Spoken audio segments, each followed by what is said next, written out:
So this is the place we've just arrived at, which is called the King, and it is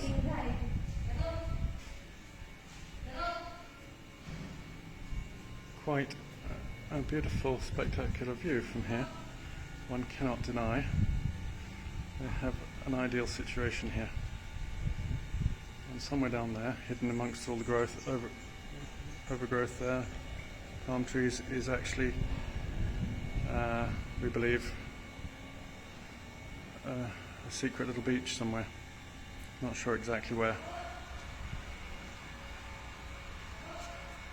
There's a swimming pool down here, which is unused at the moment, and you can walk down the path all the way down to the jetty at the bottom. It goes right out there into the water, and you can get people to take you around on boats and have a good look around over the next 3 days.